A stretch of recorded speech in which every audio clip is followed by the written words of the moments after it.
Au-dessus des vieux volcans. Carl! Oh no. Oh no. Nicholas, I need you to hit me as hard as you can. I want you to hit me as hard as you can. What? Huh? What? I want you to hit me as hard as you can. I need you to hit me as hard as you can. Glisse tes ailes sous le tapis du vent. Voyage, voyage, éternellement. You did it on the ear, man. Thank you very much for helping me last time with my IKEA furniture. Dude, it was a pleasure. I Yes. understand you're in your IKEA nesting era. It was just natural. Exactly, you know, I just feel like right now, before it was just about masturbation and stuff like that, it was just about leaving and projecting your essence to no purpose and to no avail. With no reproduction. But now I feel I'm constructing myself. Like, you need to understand, like, I need those cups, those glasses made by some indigenous people, I don't know where. Exactly. Just to show it's moral.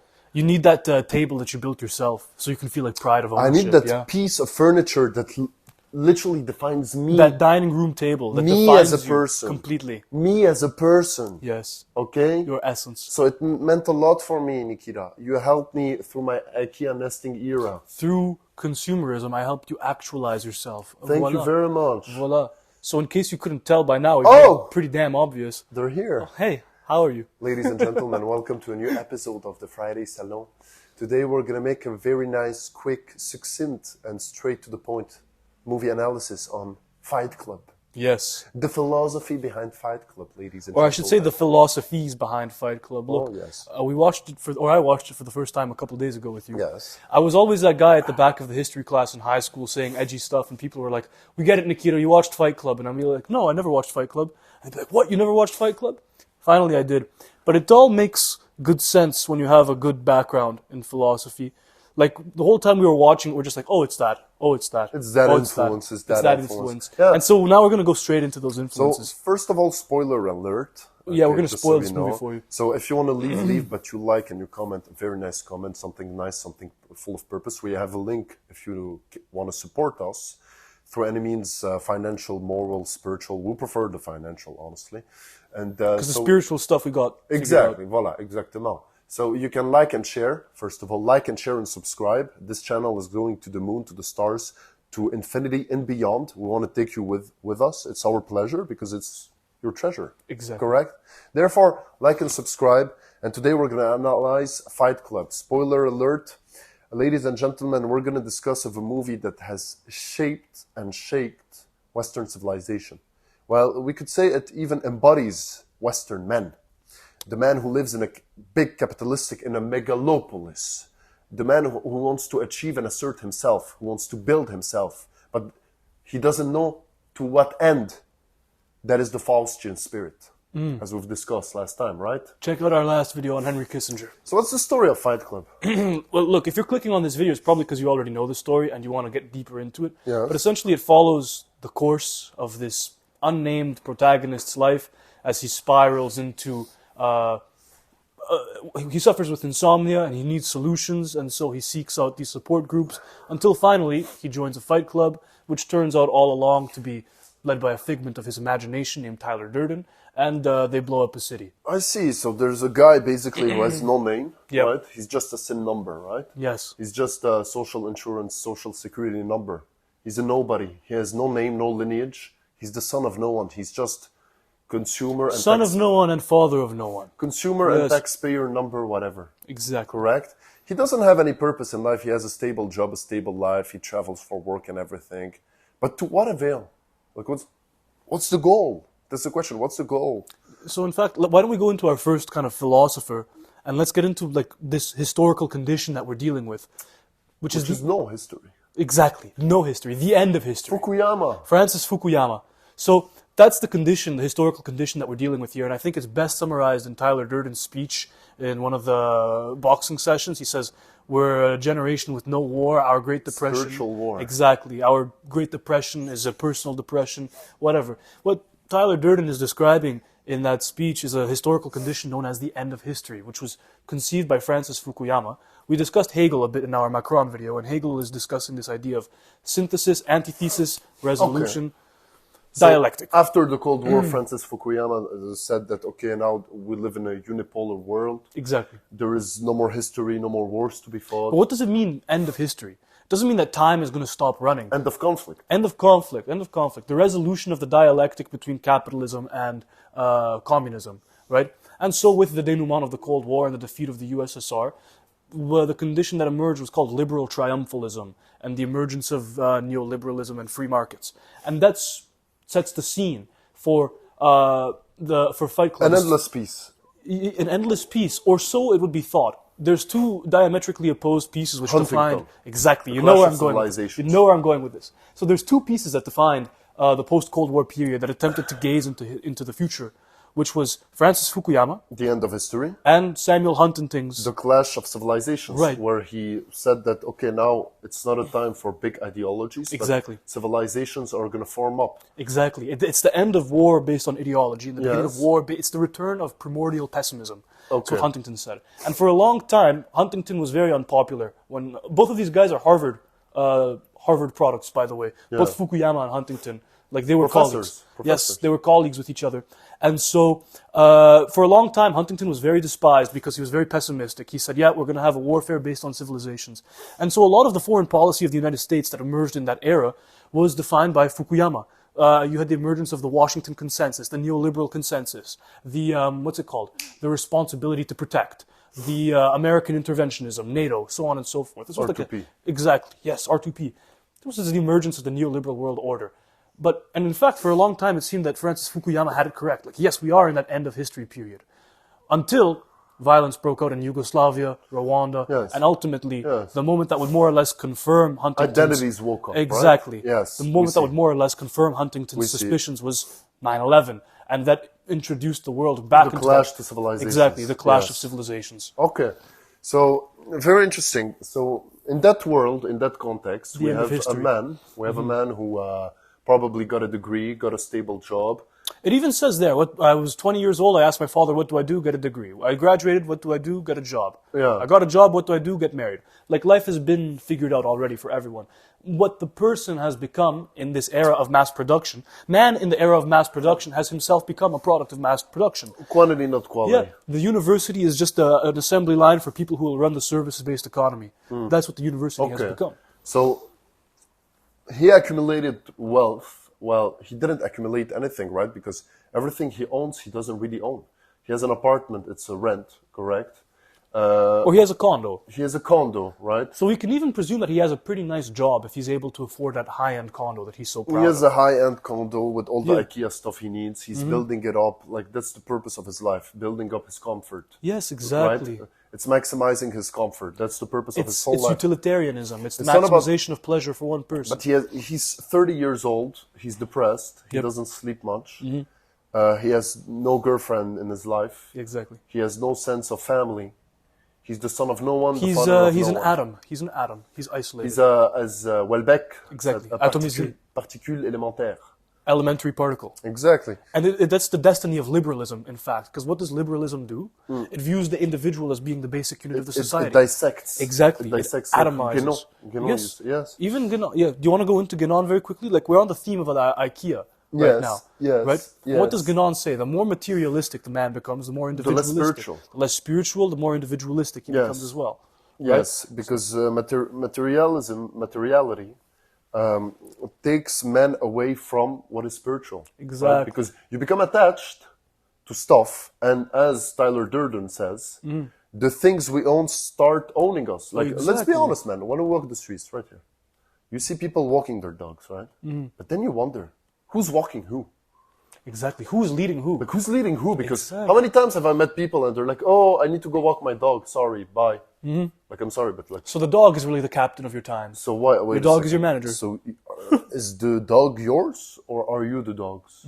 Are you at the service of the dog, or what's happening? Exactly. You see what I mean? And we can even see how the furniture consumes his time too. You know, he says at one point, I'm just going to go home and polish my furniture. Exactly. Like, look at the greatest care in his life.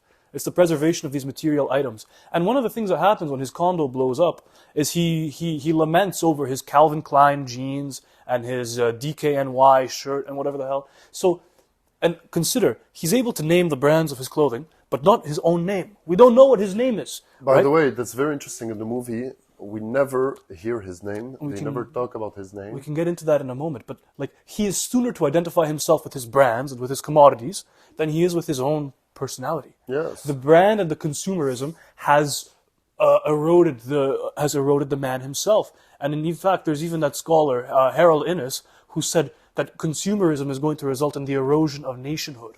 That's what Harold Innis said. Yes, and we can see it's been true, more or less, that people are sooner to identify with their consumer brands, with their clothing, with the media they consume, rather than a national identity, rather than with a community. Or in fact, the brand has become the community. Okay, so you mean that the state is not like a place where man has his word and where he shapes the political destiny of his lineage, but just a geographical area. It's a geographical container for him to consume. It's Hobbes' state of nature. It's Hobbes' state of nature is what it is. Liberalism sought to consume, or to constrain the state of nature, right? But liberalism, what in fact has done, has invented the state of nature by individualizing man and making him go to competition with other men in the marketplace and to allow him to define his life by his consumer commodities. Man has in fact entered the state of nature where he is atomized and in constant competition. Okay. So what happens in the movie is condo burns, right? Yes. We'll discover later that it was him who burnt it. And then he meets at a bar a guy on an airplane. He meets Tyler Durden. Mm-hmm. Who is Tyler Durden? Well, Tyler Durden, to answer my own question, is a guy who basically isn't attached to anything. He's a man who just carries little jobs to little jobs. He has just enough money to survive and to just pass the time and buy his cigarettes. He lives within his means. Exactly. Tyler Durden is just a man who's more spiritual than anything else. He is Nietzsche's Overman. He is the man who understood that God was dead. God was dead in the minds of men. So he just decided to invent his own values and to apply them. It's exactly that. You see? Like he knows, he says it himself. Death is coming. You don't need to fear it. Just know it. Yes. Know it's coming. As they say in Latin, memento mori. Memento mori. Exactly. You know? Memento mori. Memento mori. Remember, you shall die. Amore fati. Love of fate. Amore fati, yeah. Yes, love your fate. Just love your love fate. of fate. And then there's that scene, very nice scene, where he's holding the steering wheel. Yes. Yeah. In the car. Yeah, and then you can see the unnamed guy who is the condo, who's so afraid when he just let go of the wheel, and then Tyler Durden just looks at him and says, "You cannot control everything. Just let go. Just let go." And that's Hegel. That's the dilemma between Hegel and Machiavelli. Yes. Does the prince shape history, or does history shape the prince? Exactly. So do you need to hold the steering wheel? Like, does it even matter, or are you just on? Are you on a collision autopilot? course? Exactly. Like, what is it about? Like, is your life truly the product of your own passions, or are you the product of life? Exactly. Very It's interesting. empiricism versus rationalism. Exactly. Does man affect his environment? Predestination. Yes, that's what it is. It's, again, amor fati. Love your fate. Yes. Love your fate. And there's even a Stoic message in there too. Yes. There's even a message of Stoicism, which is like one of the conditions of the end of history. Yes. Is or even just this, because we made a brief Nietzsche reference in there, the Overman. So as it turns out, like you've seen the movie, like we said, there's spoilers. Tyler Durden turns out to be a figment of his imagination all along. Yes. Right? But not quite. It doesn't mean he doesn't exist. Again, just because something is immaterial doesn't mean it doesn't exist. Tyler Durden is the Overman because he invents his own values. Tyler Durden is what our unnamed protagonist could be if he invented his own values and if he didn't have the constraints of morality, whatever. And of materiality. Exactly. Right? If he wasn't attached to material yes. objects, and if he had the courage to apply his own values. Yes. And now, how do they do that? Yes. How does he become more and more Tyler Durden? By fighting. By fighting. Why? Because Tyler Durden says it. Like, when you fight, you discover yourself. Like, it's confrontation. You know, like history. What is history? It's just a confrontation of wills. You see? And there's even that Machiavellian idea. Your virtues your purest and strongest virtues will only demonstrate and reveal themselves in moments of pressing and dire necessity. You will never discover how capable you are with an easy life. You will never discover how capable, talented, virtuous, and strong you are with a simple and need to be comfortable forced. life. Exactly. You need to be forced. Only yes. in moments of necessity and circumstance will you discover your virtues. Intensity builds density, Yes. correct? Yes. And the most beautiful diamonds need pressure, To be formed. correct? Very interesting. So what he meant by that was they started fighting, okay, between guys, and then every guy like around them wanted to join. Like they were so like I would say fascinated, but by that reptilian, by that primordial, by that essential characteristic of man, which is fighting. In a civilized society, men do not fight, right?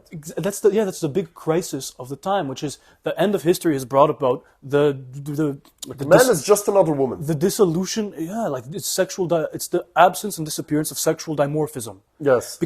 And sexual dimorphism is the basis for all creation.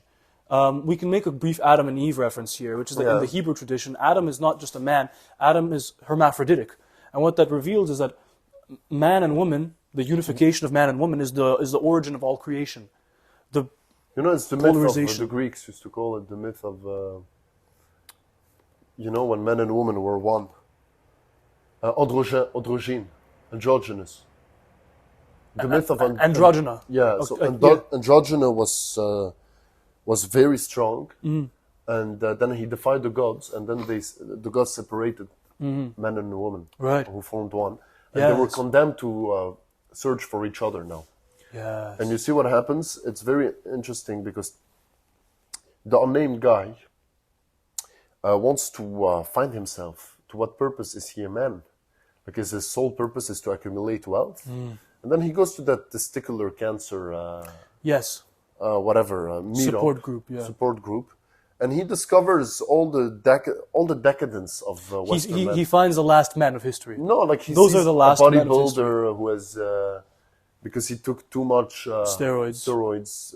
has now Been a castrated, literally. castrated, and has a surplus of Breast fat, let's say. how do you call that hormone? Estrogen. Estrogen, yeah. Estrogen. He has too much estrogen, so he has an excess of correct, of fat on his chest. Therefore, you can see, especially consumerism, American consumerism. Like that need to become a bodybuilder. Exactly. That need to have to take steroids and to be in a surplus. You know what it is? It's the performance of masculinity.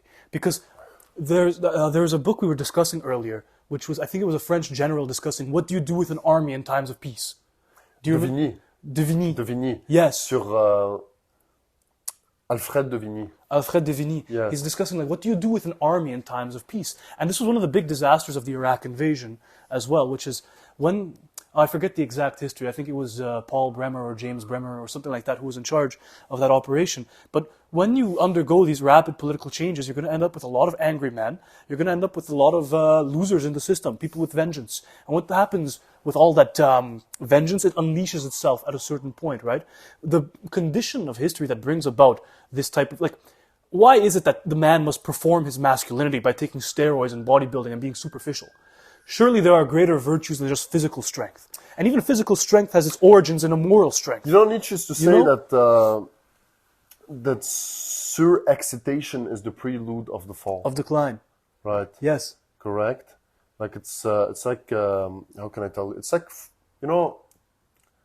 you can see that France is declining on the world stage day after day.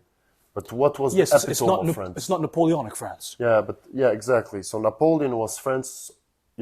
France was built by the Bourbons slowly but surely. After 1 or 2 generations, we're going to annex a bit of territory. Yes. Then Napoleon was like France on Viagra. Yes. Then what happens when you take too much Viagra? I don't know about that, right? We have no experience with that ourselves. But after you take too much Viagra, you get ED. You can't get it up anymore. Voila. So that's what happened with France. France couldn't get it up anymore. They just took Viagra and conquered all of Europe. And then they got ED. They couldn't get it up. Okay, so it's the same for men. Yeah. Right? So man comes up, he becomes a bodybuilder, blah, blah, blah, up, surexcitation, blah, blah, blah, blah. Then, stop! Yep. No more will, no more power. Correct. No more lineage. And then you're crying in a support group. Yeah.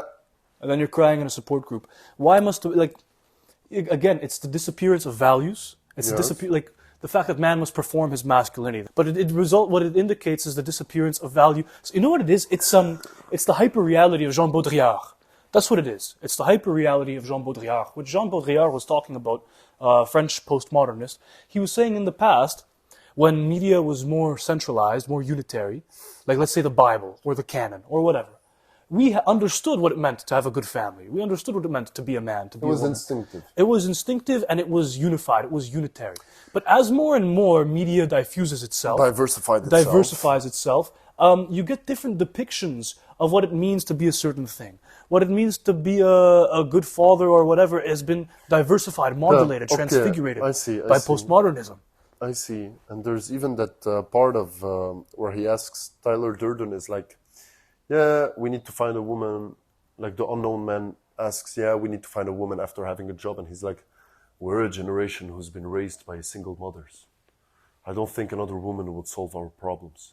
So it says a lot, right? The generation of boomers, the after-war period, Yes. right? Again, it's the overexcitation before the decline. No, not just that. It's the state with the GI Bill. Okay. You've had the GI Bill, for example. The state became like very socialist. So the state replaced the father. So now mothers could divorce. Why? Because before, women couldn't divorce because they needed the support of the husband. Yes. But because now the state can provide for the single mothers with no jobs, it's easier to divorce. Now, we're not saying if it's good or bad, again. It's not about morality. We go beyond good or bad. We're not here to chastise or to judge. We're here to understand. Therefore, the state replaced the father, no? Yes. So, after the Second World War, there has been an economic boom. And the generation of boomers Yes. were mostly single mothers raising children. You see? Mostly. So those guys were raised by mothers, correct? Just mothers. They didn't have a model. And then probably they've asked themselves, what is a man? What is it? It's the disappearance of myth because of the hyper-reality, because of the diversification of media. Myth has disappeared. Whether it's the myth of manhood or whatever, myth has disappeared and man doesn't know what he is anymore. Well, because all of that generation also was raised by single mothers. And all of that generation doesn't know what it is to be a father. So they're always searching for that. But still, you can even argue that in the movie they say, man just has to become another woman. Again, it's the disappearance of sexual dimorphism, which means the disappearance of creativity. Like the origin of all creativity is sexuality. Like sexuality is the basis of all creation. Well, what is man? Culture. What is woman? Woman is nature. So So culture and nature must unify. Culture and nature must be in accordance with one another. I see. This whole battle of the sexes stuff is going to be the demise of family, the demise of everything. I see. Man and woman, for the longest course of history, have been peers in each other's hands. I would You know? say woman is the muse, man is the poet. You see? Say it again. Woman. Is the muse. Yes. Man is the poet. It's the poet, right? Like, Yes. As I told you, right? If you leave men living alone for like a couple of months, they would live like animals. Literally. If you bring one woman and you put them between them, There will suddenly be an urge to clean No, and because- establish order. no, because they will start, I would say, competing with each other to impress her. And even like to create the conditions of stability for reproduction. Yes, and how do they impress her? With culture, poetry, art, Architecture, music, whatever. right? Simple. Yes, very interesting. Like woman civilizes. She civilizes. Totally. It's Is the it? baptism of Clovis. It's literally. It's right? the taming of Enkidu. Enkidu, right? Yes. Yes, woman It's civilizes. Cleopatra leading Caesar down the Nile. Exactly. We know this all too well. We know this all too well. Complètement. Yes. Complètement. It's very interesting. Yes. And you can see that character in the movie, that woman, Marla. Marla. So Marla is a woman who goes to the support groups and who chain smokes all the time. She's never not without a cigarette in her hand. When she looks like she's going to die, like she has cancer or something, okay? And therefore Marla is, we could say she's the lost woman in that world too. He's the lost man, she's the lost woman. And you could see at the end of the movie, when they instigate Operation Mayhem. Yeah. So those guys do Fight Club, right? They have the Fight Club, and then Fight Club becomes a terrorist organization. It's like the boys who were raised with no mothers who take revenge on the system that took their fathers away. So they explode the towers, the financial towers, and you could see at the end of the movie, they hold each other's hand, Yes. Marla and Tyler Yes. Durden. Yes. You know what it reminded me of? It's like Adam and Eve taking revenge of what separated them from reproduction. Look, both of them are infertile. Both of them just consume and do not produce anything. Both of them are the end of their lineages. Yep. And both of them have met and are now just trying to take revenge on that system that has castrated them, that has taken them out of their roles, their fundamental roles. Yes. You see? Very interesting, very interesting. Yes, that's what it is. And you know, it is Milton's Paradise Lost. It is the Paradise Lost of Milton. And what Adam and Eve, Marla and Tyler Durden, are attempting to do here is to reinstate the state of nature to an extent. It's a vengeance against consumerism. Why do they attack the financial buildings? Well, as every protester of modernity has critiqued, the state is run by economists, calculators, financiers, and financial models. Sophisters, right?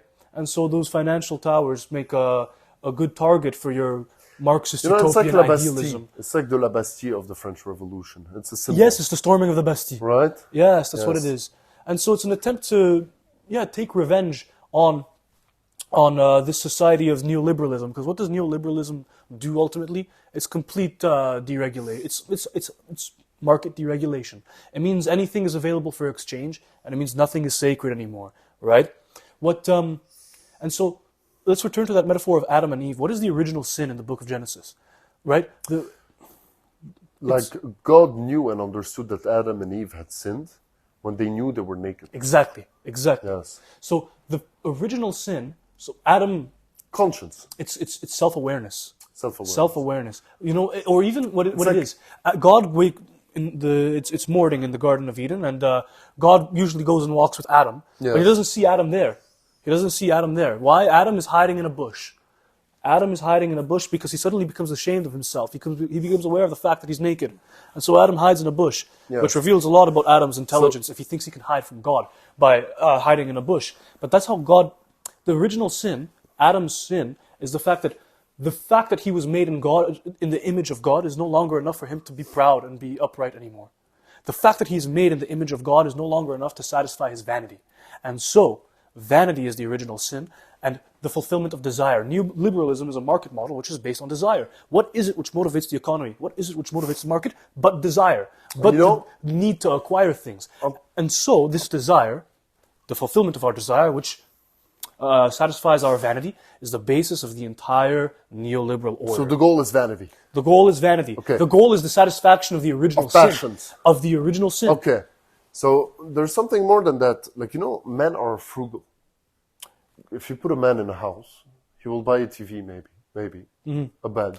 There's that No meme, couch. male living conditions. Like, search it up, male living conditions. Right. Like, it's a mattress with no bed frame, no sheets. Like Like men, we could say it in general. Right? Yes. There are exceptions, right? But in general, men spend less than women. In general. man is austere. And if men spend more, it's to impress women. Exactly. No? Exactly. In general. If not for women, men would live in austerity. It's exactly. Yes. So, today's society, if you think about it,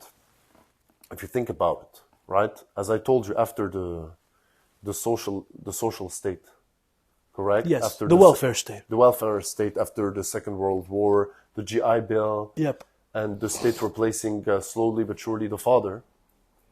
So, woman has more power.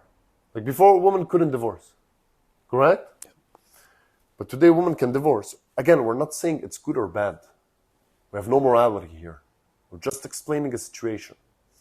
So before, woman couldn't divorce like that easily, correct? Yes. But now man is replaceable. Like you have the state who can support you, right? If you don't have enough money to support yourself and your children, correct? And plus, I would say that a father says more no than a mother.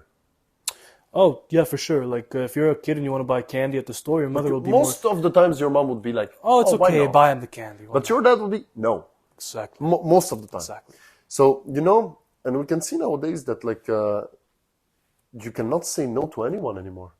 Because there's a whole generation that grew up with no fathers and weren't used to being said no. Like, a child, when you tell him no, he starts screaming Yes, exactly. because he thinks he's the center of the universe. But an adult, when you tell him no, he's like, okay, Yeah. whatever. Right? So now it's harder and harder to say no. To say no because everything is ruled by passions, By desire. by desire. The market is based on desire. On desire, yes. On the satisfaction, like I said, the original sin. And worse than that, geopolitics now is based on the market. And the markets are based on desire. Therefore, geopolitics is based on passions and desire now.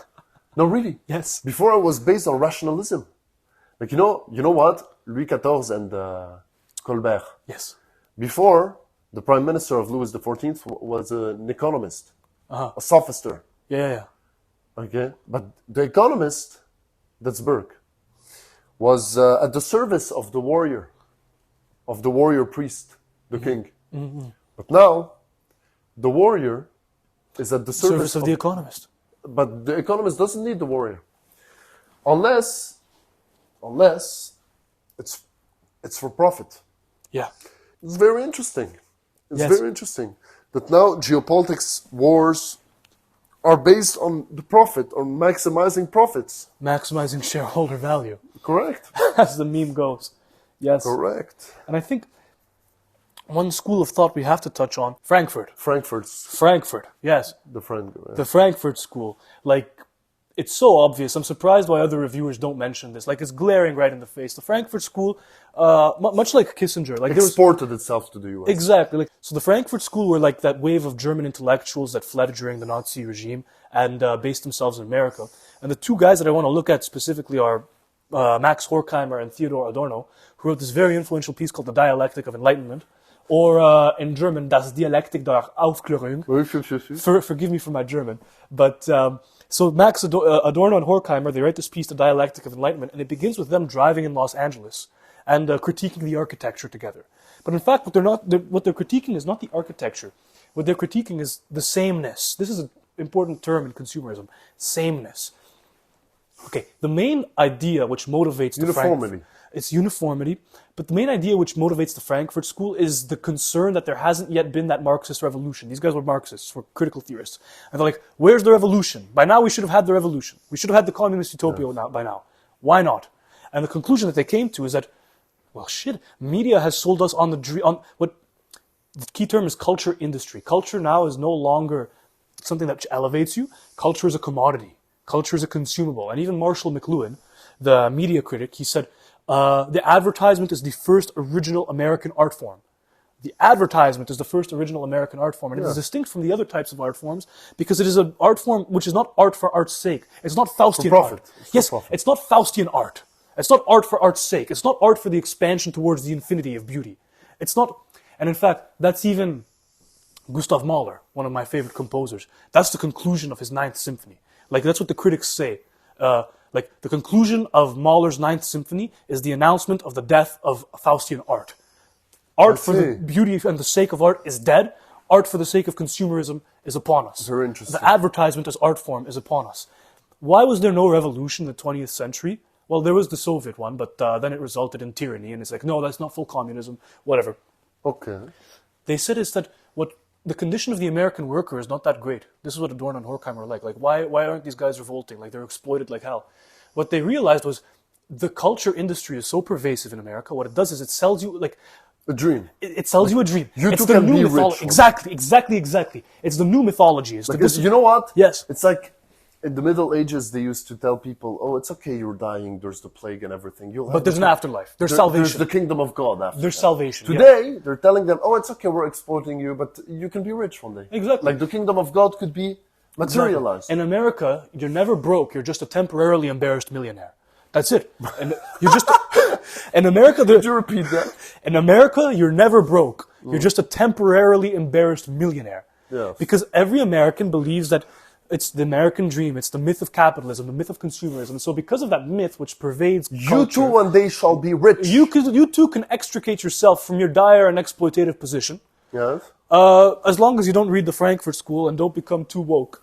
But what essentially, another thing that they notice is that, culture is a ripoff nowadays. Culture is a ripoff, right?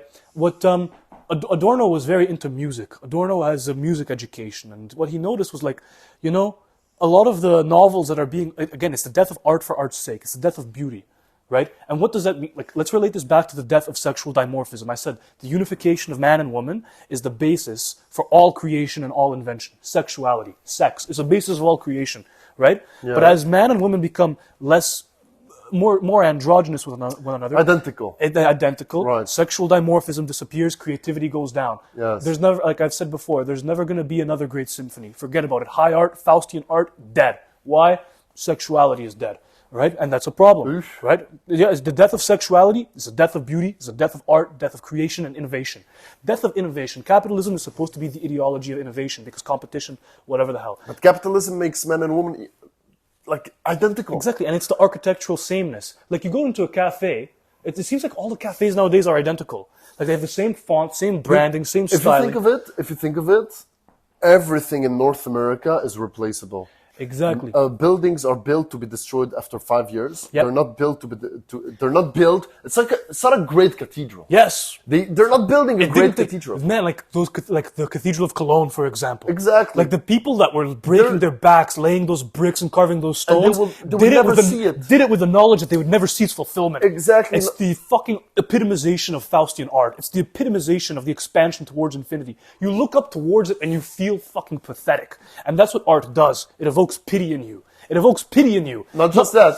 In America, you can see that everything is identical and built to be destroyed. Yep, to be replaced. In Europe, it's planned obsolescence. Because if something lasts, you don't have to replace it. And so the economy grinds to a halt. In Europe, Yes. In Europe, for example, you buy a nice pair of shoes Yep. that will last you 5 years. Yep. Here you buy a pair of shoes that will last you 2 months. Or even in Europe, you see like a grandfather passing down an item of clothing to his grandson. Exactly. And for even here, you know what happened? I won't lie to you. Everything is replaceable, right? Yep. You could even replace your partner. They're just your replacement is one swipe away. No. Like literally, you can be replaced with a swipe. Take that in. It's a gambling. It's a slot machine for sex. Let's face it. Like there's that song, Les Valses de Vienne. Les valses. Que deviennent, que deviennent les valses de Vienne? Dis-moi qu'est-ce que t'as fait pendant ces années? Si les mots sont les mêmes, dis-moi si tu m'aimes. But there's that line in that song that says, Les amours infidèles s'écrivent sur logiciel. Yes. Like, I don't know, like that song was written in the 90s, no? Wasn't it? Les amours infidèles s'écrivent sur logiciel. Yeah, like, au café de flore, la faune et la flore, on allume le monde dans une fumée blanche. Yes, I see. Yeah, les amours infidèles s'écrivent sur logiciel. Yeah, Like, 90s, like yeah. faithless love is being written on computers. Like literally, it's the dating app. It's the slot machine for I sex. see, exactly. It's a slot machine for sex. Completely, and I won't lie to you. Again, like I said, it's creation not for art. It's Dude, everything is replaceable now. Yeah. Everything, you can buy anything. You can Nothing replace is sacred. everything. Nothing is sacred. Dude, you see that building? It's gonna be destroyed after 5 years. Okay, Yeah. nothing. Yeah. Like you could have a wife. Your wife is not for life. Your husband is not for life. You can replace them anytime. Voila, For simple. sure. It's all about pleasure and passions. There's no more sense of eternity, of the infinity, economy of lineage, motivated by of purpose. desire. Exactly. And in fact, let's return to that point about architecture. The way that our unnamed protagonist describes. Oh yeah, and let's. I just want to, because we're on the topic of the Frankfurt School. Why is he unnamed? It's called commodification. Like that's another key term for the Frankfurt School. Like art is a commodity, man himself is a commodity, and so like again, he's not an individual with an identity. He's not a member of a clan or a family or Yes. community. He is identified by his consumer habits. He's a consumer and a taxpayer. Exactly. That's all he is. He's identified by the job he works, the condo he lives in, the furniture he buys, and the Yes. clothes he wears. Yes. That's what the market identifies him as. And so let's return to that point about the architecture. And I think the way that the protagonist describes the architecture, the condo he lives in, is as a filing cabinet. As a filing cabinet. And imagine describing architecture as a filing cabinet. For me, that's a reference to Le Corbusier. The French, yeah, that's a Le Corbusier reference. Le Corbusier very famously said, like, he wants to tear down Paris and build it from the ground up. That's what Napoleon did. Napoleon Yes. the third. Exactly. With Osman. Exactly, but at least then it was aesthetic and beautiful. Like Le Corbusier, it's the advent of modernism and the commodification of architecture, right? Like Le Corbusier's logic was this: in the era of industrialization, man's life is defined by his machines. He goes to work in the factory with machines. He drives home Charlie Chaplin. in a machine. It's modern times of Charlie Chaplin, right? Machine, machine, machine. Therefore, the house that he lives in is just a machine for his living. The house that he lives He in... himself became a machine. Exactly. Man is defined by his mechanics. It's the mechanization of man. Like, the house is just a machine for him to live in. And so it's the advent of functionality over form, of practicality over beauty. Yes. That's the epitomization of modernization. And so what is his condo? It's nothing sacred. Like we discussed in the Fustel de Coulanges video. Yeah, Like every house has a foyer. the ancestors at Exactly. the house, The foyer, flame, yes. the light Yes. representing the lineage. Exactly. Forget about sacrality in the house. Yes. Your household is just now the filing cabinet of the containers, of the contents of your life. Yes. That's architecture in the modern age there. And what is the solution to all of this? Like, what is the solution to all of this? There's another myth we can imply. Tyler Durden, or I should say our unnamed protagonist, when he becomes dissatisfied with his life, it's you know what? The condo, the burning of his condo, you know what it is? It's Cortez burning the boats. Exactly. The destruction of his condo is Cortez burning the boats. Hernan Cortez Yes. was a Spanish conquistador Yep. who conquered South America. The Aztec And Empire. When he arrived there, his men were a bit doubtful of the mission, Yes. so he just burned the boats. Exactly. And he's like, okay, we either win or We we're die. done. It's Exactly. like we either die here or we come back. So that's basically what he did. He was burning all of his possessions because he was sick of just being the property of his possessions. Yep. Like he thought he could acquire the IKEA stuff, but the IKEA stuff acquired him. He Exactly. lived to polish his furniture. Yep. He lived to buy more IKEA stuff and to, I would say, to make himself complete by possessing every piece of furniture for his comfort. Okay? By succeeding in building himself up, by succeeding in building his apartment up. Mm-hmm. Like it was in a complete correlation. The apartment wasn't here to serve him. Yes. He was here to serve the apartment. You see? Exactly. You see? Man became property of his own property. Exactly. So he wanted to be free of that. He wanted to let go of the wheel of life. He wanted to welcome eternity. He wanted to meet that woman who is infertile and doesn't have a family just like him. No, it's true. Yes. He wanted to come back to that Garden of Eden. It's the last man of history and the last woman of history. That's what it is. He wanted to come back to the Garden of Eden. Yeah. He wanted to see Eve again. He wanted to destroy that system that has castrated them. Paradise was lost and he wanted to return to it. Exactly. And what was paradise for him? It was material austerity. When he burns the boats, he goes into that run-down, abandoned house, Yes. right? And we see this myth in all great traditions, whether it's Zarathustra going into the mountains and coming back with a message, Yes. whether it's Jonah disobeying the commands of God, Yes, frugality. frugality, going into the belly of the whale and returning with a And you message. can see he becomes more spiritual. Exactly. The less he has like Material material possessions. stuff, the more he becomes spiritual because Exactly. the more he can recenter himself in himself. Exactly. Correct? Yes. Exactly. It's very interesting. There's a lot of Guénon, a lot of Fukuyama, Yes. Nietzsche, Machiavelli, Hegel. Totally. What else? We discussed Frankfurt School, Frankfurt Le School. Corbusier. Because architecture, We discussed Islam. Faust. That's a lot of philosophical aspect and traits in that movie. I hope you Exactly. guys watched it if you're watching us or are going to watch it. And honestly, it was a pleasure discussing that movie. I think Totally. we need to do more movies. Absolutely, It's very man. interesting. A lot of Absolutely. deep movies, beautiful movies, just for you guys. It's our pleasure. And just because we mentioned these ones doesn't mean there's not more. Like, I can think of a couple right now. Not that we're going to go into them. But, like, let this serve as a reminder. Think hard. Think hard and think strong. You know, don't be the last man of history. Don't take those consumer items for granted, right? Don't accept advertisement as being the highest art form there is. Always apply yourself. Always transcend and advance and engage with that spirituality. And plus, I would even say that when you buy something, when you acquire something, either material or spiritual, either a Nike possession or a relationship, it is always better to preserve and respect that old adage that when something is broken, we don't just leave it, we fix it. We restore. And we move towards infinity with it.